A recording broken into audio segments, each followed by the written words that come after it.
covering Northern California. You're watching Action News Now, coverage you can count on. New at 6, Yuba County Sheriff's deputies seized 16 firearms in a major weapons bust. Why they had to break down a wall to do it. Plus, new at 6, good news for Hamilton City. If you don't mind a little bit of a drive, we have a new place where you can pick up your mail. And a new E. coli warning for swimmers, this time at Whiskeytown Lake. The Whiskeytown National Recreation Area has issued an advisory recommending you don't swim at Brandy Creek Beach. Action News Now reporter Blake Mayfield went out to the beach to find out what's behind the problem there. A ghost town on the shorelines of Brandy Creek Beach is not something you see before the 4th of July often, but that's the case this year, as park officials discovered earlier this week higher than usual levels of E. coli within the beach's water. It will happen every few years for a few days or so. So it's relatively uncommon, but not extremely unusual. The Whiskeytown National Recreation Area has put signs like this one right here on Brandy Creek Beach to let visitors know to stay out of the water. While Brandy Creek Beach will remain open, officials recommend heading to Oak Bottom Beach or one of the Lakeshore Cove spots to swim this holiday weekend. Yeah, now that I hear that, I don't want to get into this water. We just thought it was early. We thought we got lucky, honestly, getting out here early. As of now, park officials don't know how the E. coli is entering the water. They say one way for waters to clear up is to not feed geese at the beach in order to prevent them from defecating in the water. Reporting at Whiskeytown Lake, I'm Blake Mayfield, Action News Now. The new advisory comes as officials are still dealing with multiple reports of people getting swimmer's itch after swimming at Brandy Creek Beach last month.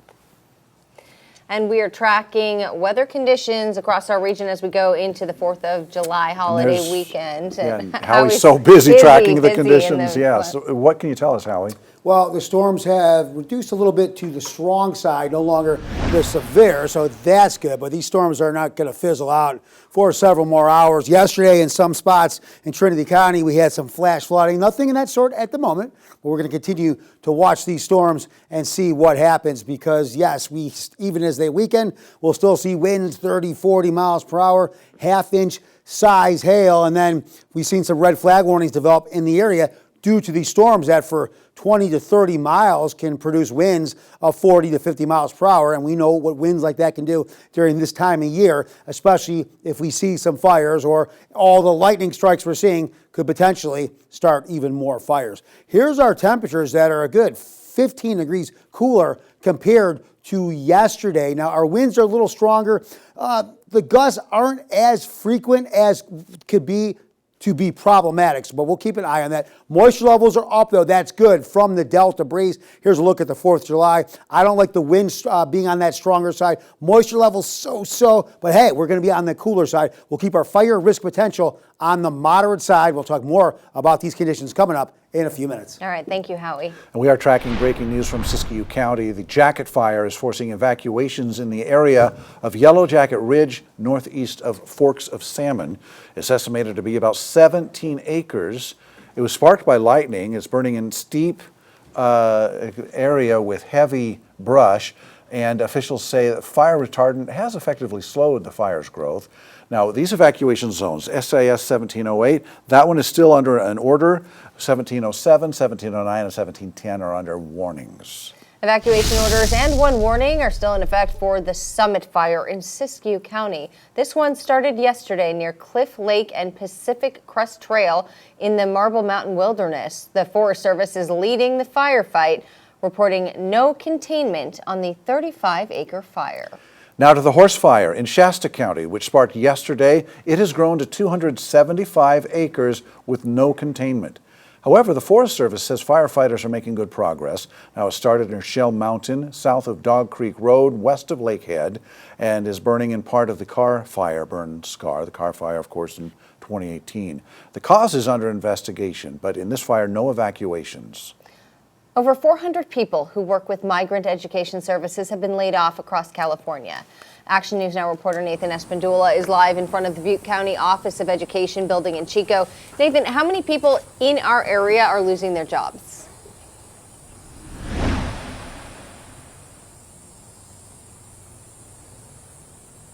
The Butte County Office of Education Superintendent Mary Sakuma told me that over 100 people in NorCal are being laid off, 39 of them being here in Butte County. The layoffs are happening due to the loss of funding for 2 state-ran programs which provide services to migrant students. The Butte County Office of Education defines a migrant as someone who seeks temporary or seasonal work in agriculture, fishing, or related industries. And the 2 programs being cut are the Region 2 Migrant Education Program and the California Mini Corps. Superintendent Sakuma told me this will have a big impact on migrant students. I like to believe that people care about all kids. We want all kids to have the services and the programs that they need to thrive and to become successful citizens themselves.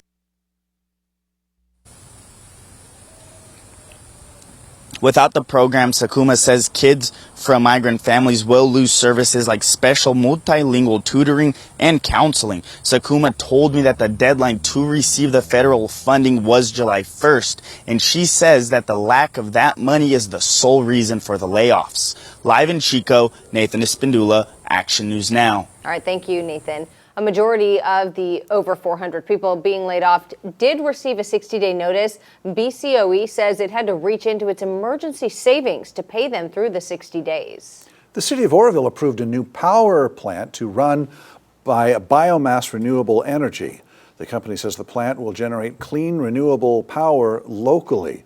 It's expected to reduce energy costs, create jobs, and support housing growth by providing reliable infrastructure. Mayor David Pittman says what comes next. Well, the next steps is they have the design. The city has to go through a series of steps in terms of the as a utility provider, because the power will initially will be planned to go to the large commercial customers we have in town through some kind of a microgrid system and help them with their high electricity rates. Now, Pittman says the facility would initially feed energy into the existing grid, with future phases establishing a local microgrid to serve homes and businesses directly. The mayor says Oroville could see the biomass energy come to the city as early as next year. New at 6, Hamilton City postal customers have a new place to pick up their mail.